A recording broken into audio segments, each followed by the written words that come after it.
The four pillars of real estate. I Ned, have no idea what they are. you don't? Oh man, I thought No. you know this. I'm sure you do. Well, once I tell you, you're gonna remember. But we're gonna start with the first one, and then as we go, I'm gonna mention the other ones. But the first one, and I would say is my least favorite, is appreciation. So why do a lot of people invest in or think that, well, a lot of people think that what real estate investing is, they think it's appreciation, right? You buy a property and you wait for it to go up and then you sell and then you're a real estate investor. Yeah, I What do you I think about appreciation? Do you invest for appreciation? Where does it stand in your analysis of real estate? I mean I get it. But I think this is another situation where people trying to build wealth emulate what people that are wealthy are doing. Mhm. So I know people who will go into appreciation plays, appreciation stocks, appreciation type investments where they're going to see a lot of equity growth in the valuation of whatever it is they're investing in. Let's just say it's an oil and gas field or a real estate project or a stock with no dividends. There's a bunch of things that don't create any cash flow. Mhm. And that might be because whoever's investing isn't interested in having more income that's going to be taxed. Okay. But if you're trying to create financial independence, and you're just starting out, 99.9% of the people we're talking to, you need cash flow to get there. So that's like a more advanced thing. And so it's one of those things where like people look at like hedge funds and stuff like that, and they're like, "Oh my God, the rich have access to these super secret investment techniques and these things that get them better yields and all this stuff that all the gurus talk about," which is just false. Like investing doesn't need to be sexy, and investing for things with like cash flow in this example, real estate is way safer of an investment if it cash flows rather than is not going to create cash flow for either forever or for an extended period of time because you bought something that's a fixer upper. Yep. So Yep. I think it's a more advanced technique that should be looked into, maybe never, but definitely way later on in your career, unless you're just very hands on, Mhm. know how to build stuff like yourself, or have some kind of like, as I'd call like almost like a home team advantage to where you understand generally how to add value in a way that, but yeah, anyway, that's kind of where I'm at with it. Okay. Well, now that I think about it, appreciation can actually be broken down even further, right? Because you have appreciation, which is basically you buy a property and you don't touch it, and then you just wait and then hope Yeah. the market changes and it goes up. But Yeah. you also have, I guess, what you would call forced appreciation, which is you improving the property and increasing its value that way, and Yeah. Yeah. the And property they're that way. So hugely different things. yeah, Huge. totally different thing. I'm not in favor of the first one. Like I would not buy a property and hope that the market changes or the my local market, something crazy happens and it goes up by a lot. That's I think I would probably never do that, but who knows? Maybe when I'm 20 years in, maybe it's something that I would get into. But I think forced appreciation is where you would or at least where I would try to play in. But again, this is my least favorite thing about real estate out of the four pillars that I mentioned initially. Yeah, Matt Lumberjack Landlord over at his channel. Shout out, give him a check him out. He's the king of forced appreciation in his area. And forced appreciation, as far as I'm concerned, is I mean, I think it's just two skills blended together, but there might be a third. There's finding something undervalue. Hmm. And then there's the skill of knowing exactly how much it's going to cost and how to add that value, whether it's improving the land or changing the zoning or whatever it is, in the most efficient way so that the margin that you create on the back end, that forced appreciation, is as large as it can be. Yeah, he calls that the buck method, right? Best use of capital. Yeah. And so like the least amount of money where you can improve the property for the higher amount of appreciation, right? So you could see a little bit of my forced appreciation behind me, right? This wall, it was the same color, but it was extremely dirty when I bought it. and this trim right here, it was a dark brown. And you can't see the before photo, but it looks much nicer now. And just paint, Yeah. and I would probably say that paint might be the single most important item when it comes to like forced depreciation. I think just with paint, it's low investment and very high return on the back end. Especially if you do it yourself. Oh yeah, definitely, Yeah. especially if you do it yourself. Yeah. Yeah. All right. Well, that was the first one, and the second one, which is the one that I know least about, is tax benefits. Tax benefits of investing in real estate. Now, the way that I know it is you buy And property. this is not tax advice, by the way. Oh yeah, just Yeah. far This is from. not tax or investing advice. This is just what we do. This is, yeah, what we do and what we think, basically. So, May or may not be true. benefits. The tax benefits of investing in real estate. The way I understand it is you buy a property and then you can depreciate that property over, I think it's 27 and a half years. I think that's what the IRS designates. And you can depreciate the value of that property, sorry, on your income, which lowers your taxable income, and therefore you pay less tax. And that's as far as I know about that. Yeah, so residential is 27 and a half and Yep. commercial's What it was? 39. Yep. So is it the value of I'm guessing it's market value, right? That they go by Yeah, or it's what you buy it as, but especially later when you start buying like larger real estate or Mhm. residential or larger or small to actually all sizes of commercial, industrial, and all that other stuff. The fancy stuff we're not quite doing yet. Mhm. Um, then the parts depreciated just at different speeds. So like the building might be 39 years, but the Mhm. AC system might be, I don't know, 10. I'm making stuff up. This is not the way the IRS works. There's a schedule that you get with I think you can just look it up, but it might change every so often, and then the speed that you can write it off. So for a while there, when Trump was in office, you could take your first like 5, 10, or 15 years, depending on different parts and stuff like that, and depreciate certain things faster. Anyway, it's super complicated. Get a professional. Yeah, get a professional for sure. Um, and then But a it is lot a of that, benefit. We know yeah, that. is huge benefits. But at some point you gotta pay that benefit back. So if Yeah, you, Trump isn't that why he pays like almost no tax because it's all real estate. yeah, So yeah. And I think he even like screws around with it so he could pay his like a certain specific amount of money every year, just as almost a joke. It's like $300 or something weird. I can't remember what the number is, but if you get good enough with your taxes and how much they should cost, you can start doing yeah, stuff like that. But yeah, you gotta get a good accountant. Yeah. the part that bothers me is the media will say, "Oh my God, Trump paid no income tax," and it's like, okay, well, he paid a bunch of real estate tax, he paid a bunch of corporate tax, he paid. There's so many other taxes that all his businesses are paying. He's paying way more than the average person. Oh yeah. But since we just want to talk about income tax, yeah, I guess technically you're correct in that he pays less, but if you take everything else into account, and that's true for anybody rich, Mhm. right or left side of the aisle. Yeah. It's kind of funny how the Republicans or Democrats will step up and say, "Hey, we're going to get rid of this loophole or whatever," but then you look at everyone on both sides of the aisle is using the same tax code. Oh It's yeah. Yeah. They're it's they're not uh, like, they're all on the same side.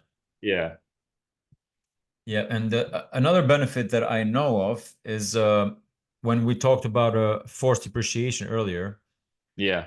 If, for example, let's say you have 100K of equity in your house that you bought in your property, and you decide to sell it, then there is some leniency there from the IRS. I think it's 250,000 If you lived in it. if you lived in it, right? If you like Yeah. attacking I and think decide that's to the sell. if you lived in it, it's 250, and if you're married and lived in it, I think it's 500 or something like 500. that. So you don't have to pay any tax on that if you sell and you make that profit, right? Yeah, so I'm actually about to find out. So I don't know the answer to this. I'm about to find out how that works in a fourplex, and maybe someone can comment below on how this is going to happen. But so my accountants think, we haven't proven or figured it out yet, but think that, hey, since you lived in 50% of the building and the 3 units on the bottom of it, so it's literally I was the top half and there are three units below me. I was still depreciating and doing all the normal tax write-off stuff for everything below me. Does that mean that when I trade to my next building, I don't have to recapture that? I'll pay taxes on that stuff? Since it's technically like half commercial, whereas I might only get the 250 or 500 since I'm married exclusion on just the half I was living in. So we're not quite sure how this so this is complicated. I'm figuring it out as we go. Okay. Um so Well, yeah, that'll be you let us know interesting. how that goes. Yeah. That's basically as far as my real estate tax knowledge goes. But I think it's important for people to know like it's you don't have to know all this stuff before Mhm. you start. Oh A yeah. lot a lot of it's figured out as you go. Yeah, yeah, like you're doing right now, and you've Yeah. already been in it for a while. Yeah. Cool. Yeah, that was the second pillar of real estate. The next one is my second favorite. I would say it's mortgage pay down, which is your tenant paying down your mortgage. Well, it's you, but you know your tenant is helping out. So whenever you make payments towards your mortgage, it starts off really tiny. It's a really tiny amount that goes into your principal, right? It's Yeah. like $100, maybe a little bit more, depending on your loan amount. But then Yeah. each month it gets a little bit bigger and bigger, and that's just your equity building up Yeah. in your property. So that's definitely a benefit. It seems like it's one of those benefits that you kind of like don't really have to do anything about, right? It's just there. It just happens, and it just needs time. But yeah, Yeah. what do you think about that? Uh, Obviously, it doesn't apply if someone. I know a few people who do real estate with, and they don't use debt, so that they don't get that benefit. Oh yeah, yeah. They If you're buying cash, then they you're have other watching benefits. this channel most likely. I don't know because I know a a lot of people follow the Dave Ramsey thing. And even though they're not like super wealthy, they still go the no debt route because that's just what they're comfortable with, and that's fine. True, true. Yeah. Mhm. But yeah, I think mortgage pay down, people kind of forget about it. You're right. It because I certainly don't think about it. I'm not like, yay, I'm $800 richer this month on that Yeah, property. Like I yeah. don't think about that Mhm. or Yeah, whatever it's the it's all number is. about the time, right? After Yeah. 10 years, after 15 years, it's a substantial amount in your equity. So Yeah. But yeah, mortgage pay down. I think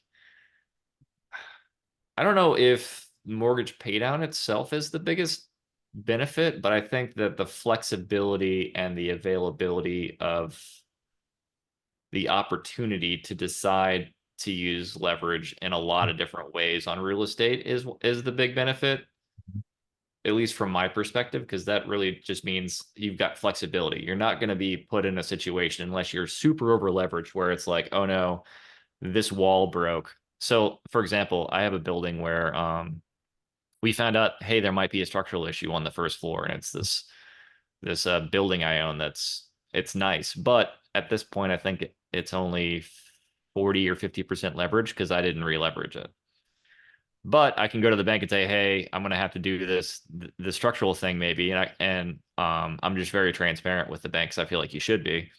I might need a line of credit to fix this. And the bank's like, oh, yeah, well, this property's been performing well. We would love to help you out. We'll give you a line of credit on the equity in this LLC to do the repair on that property. So now you have the flexibility to go and grab that debt so that I don't have to have as much liquidity on a property like that as I would if I only came in and did like a 3% down payment type thing. okay, That's obviously later or after you've had a lot of appreciation like recently, but it's not something you're not going to have that advantage right when you first start. absolutely. But but that kind of stuff becomes pretty apparent later on when you're like, oh wow, I didn't realize I could do it that way. That's a lot more efficient than me, eating ramen noodles for 6 months to fix this thing. Yeah, yeah, yeah, for sure. All right, and my all-time favorite, the king of all kings, the reason why I'm in real estate is cash flow. Now, Yep. what is cash flow? Cash flow is basically all the money that's left over when you're paying your mortgage, maintaining your property, fixing up things, capital expenses, whatever's left over, that's your cash flow, which is basically your profit. And that is what I solve for. That is what I'm trying to increase. That is what I'm trying to optimize. And it's the best thing ever. Yeah, Good thing. I mean, it certainly changed my life. It's not the one thing I found out recently with what happened with insurance rates in the South, because all the hurricanes is it's I feel like I'm going to want a lot more of it than I wanted before, just in case it gets cut. I think it might got cut by a third just because of all that stuff, Yep. even though rents went up. So, but yeah, rents didn't go up that much, but the nice thing is all of my tenants got to keep a nice place and didn't have to worry about that huge shock to them. I had to absorb a lot of that. So that's one of the benefits of being a tenant and not being a landlord. You don't have to worry about that kind of stuff. Oh yeah. Yeah. Yeah, Uh, well, these are, I mean, these are for me the main reasons why I'm investing in real estate, and I think why beginners like me or someone who has, a few properties should invest and already invest in real estate. We have any bonus ones? well, it's a fresh memory to you. I think people might want to hear how it was to get your first rent check because you're a little crazy. You got your first property, and then before you got your first rent check to come in, you got your second property. So you're Yeah. like, I have all the real estate, but I have no cash flow. Well, it's leverage, right? Is that what it is? It's the leverage. Yeah. You're able to okay, I'll give you an example with my latest property. So the purchase price was 150,000 and I got into it with 5% down and plus closing costs, and I gave some to my agent as well. About like 16, 17,000, right? All in. Yeah. Now, for someone that's new in real estate, I'm controlling an asset that is worth more than 150 because 150 is only the purchase price, right? The value of the home is close to 200,000, which means that I bought it under value, but I'm controlling this 200,000 asset with only $15,000, $16,000. Yeah. And that's, I mean, can you do that anywhere else? Not Not that I somewhat know. safely. Yeah. And it's there. You can touch it, you can look at it, and you can say it's yours. Well, it's the banks for now, but Yeah. yeah. So But leverage just think, is if you another did something another bit. similar in stocks, they at any moment throughout the entire year could call up and say, "Hey, by the way, we want you to pay us back today." Yep. Yeah, and the debt that I got is a 30-year fixed rate, by the way. None of that Yeah. flexible stuff. Yeah. So I would say that's a bonus, being able to use leverage in such an extent. So being able to control a massive asset with just a few $1,000s. Well, and we're lucky because America is one of the few places where it's a fixed rate and you can get that Mhm. term that long. In places like Europe, it might only be 5 or 10 Yeah, years, I and it think it's still five might be a years. flex rate. So, Yeah. uh, Well, that is pretty much why we invest in real estate. I think those are the main reasons. Any closing thoughts? I don't think so. Those. I can't think of any other pillars other than I personally like being able to walk out and look at my asset and know, hey, I can do X, Y, and Z and improve it. Yep. Um, and you can experiment a little bit. So, for example, I'm trying some forced depreciation right now on one of my larger apartment buildings. We're spending a certain amount of money on each unit. I think we're spending about 9,000 per unit. We're doing three of them, and I'm curious if rent goes up it'll either go up 50 bucks or it goes up 200 bucks. And if I spent 9 grand to make 50 bucks a month extra, I'll be sad. But I mean that's part of the risk of learning whether or not it's worth it or not, you know. Yeah, yeah, definitely. All So right. Well, thank you everyone for watching. Whoever made it this far, go follow Ned on his channel. It's Ned Talks. He got some good content. And thank you for watching. appreciate it, everybody. Have a great day. Good talking to you, Radio. Likewise.